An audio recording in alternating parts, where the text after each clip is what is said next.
Kweli siku ya leo tumemwona mbunge wetu amekuja kwa sababu tumepata madhara makubwa ya maji. Yaani kama hivi mnavyoona maji yamekuja ni mengi sana, yameleta madhara makubwa. Watu hawatoki ndani, wakina mama hawapiki, hawafanyi kitu chochote. Ila tunamshukuru Mheshimiwa Rais kwanza kwa mradi mkubwa aliotupa wa barabara kubwa ya lami Arusha Moshi.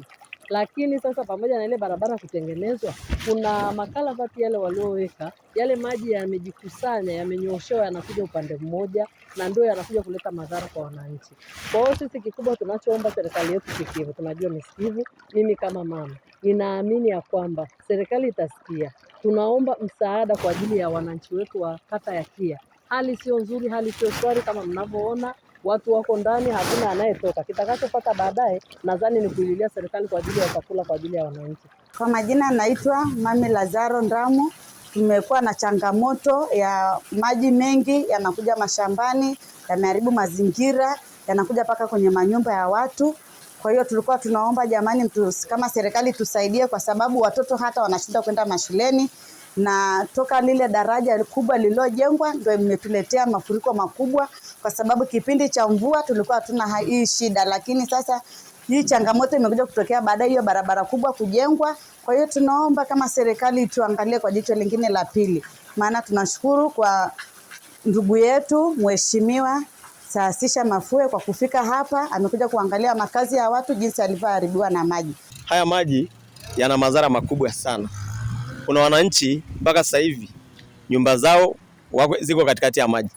Tunamshukuru tu Mungu kwa sababu hakuna nyumba iliyoanguka, lakini nyumba nyingi ziko kwenye maji. Kunusuru hii hadha ya maji, tulikuwa tunaomba Mheshimiwa mbunge tupate ukingo karibu na reli pale, ili maji ambaye kwenda eneo la wazi ambalo tulihamisha wananchi kwa ajili ya uwanja wa ndege, kwa sababu ni eneo la wazi na haitakuwa na madhara sehemu yoyote. Tangu mvua zimeanza kunyesha, mafuriko haya yameleta madhara makubwa kwa wananchi wetu. Watoto hawezi kwenda shule, wazazi hawawezi kwenda kupeleka mifugo iko ndani, wananchi wako ndani, kazi zimesimama kwa sababu ya mafuriko. Lakini moja ya sababu ni ujenzi wa barabara ya Moshi Arusha, ambayo mitaro ilijengwa pamoja na makalavati 6. Yale maji yote yanayokusanywa kutoka wilaya ya Siha na pembezoni mwa Kia yanakuja kwenye makazi ya wananchi. Kwa hiyo yanaleta adha kubwa sana, kama ambavyo mnaona maji hapa sasa hivi, kazi zimesimama. Kama nichukue nafasi hii kumwomba Mheshimiwa Waziri wa Ujenzi, nadhani hili jambo sio geni kwako. Tuliwahi kuzungumza ana kwa ana, tuliwahi kutembelea mradi huu, lakini pia hata ulipofanya ziara yako mara ya mwisho niliongea na wewe kwa njia ya simu nikikukumbusha kuhusu jambo hili. Meneja wa TANROADS nimezungumza naye kwa kina. Naomba nikuombe sana Mheshimiwa Waziri, kwa kweli kwa hati ya dharura utusaidie sasa hivi kuweza kuokoa hiki kinachoendelea, kwa sababu kadri mvua zinazoendelea ndivyo tatizo linavyoendelea. Mimi naamini tunaweza kuchukua hatua za dharura kwa kujenga ukuta mbele ya reli, lakini pia kufungua baadhi ya njia ambao kazi hii inaweza kufanyika kwa sasa hivi kipindi mvua inaendelea, wakati tukisubiri mkakati wa kudumu wa kuondoa tatizo. Kwa jina naitwa Engineer Mota Kiando, ni manager wa TANROADS mkoa wa Kilimanjaro.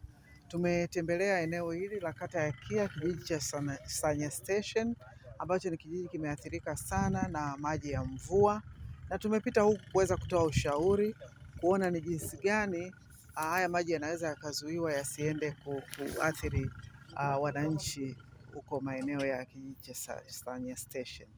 Kwa hiyo tutakwenda kuangalia uwezekano wa kupata excavator liweze kuzuia baadhi ya mikondo ya maji ambayo inaenda kuathiri wananchi huko, na kuweza yaelekeza maji sasa, kufanya river training, kuelekeza maji yaweze kuipita maeneo sahihi ili isiweze kuwadhuru wananchi. Maji haya yanakuja huku kwa sababu huku ndo downstream, huku ndo eneo ambalo liko chini. Kama unavyojua, hata katika mazingira ya kawaida ukimwaga maji yatatafuta ule uelekeo wa chini na yatakwenda huku. Kwa hiyo hapa ni kwa sababu huku tuliko ni eneo la chini, ndio maana maji kutoka milimani yote yanakuja kwenye eneo hili.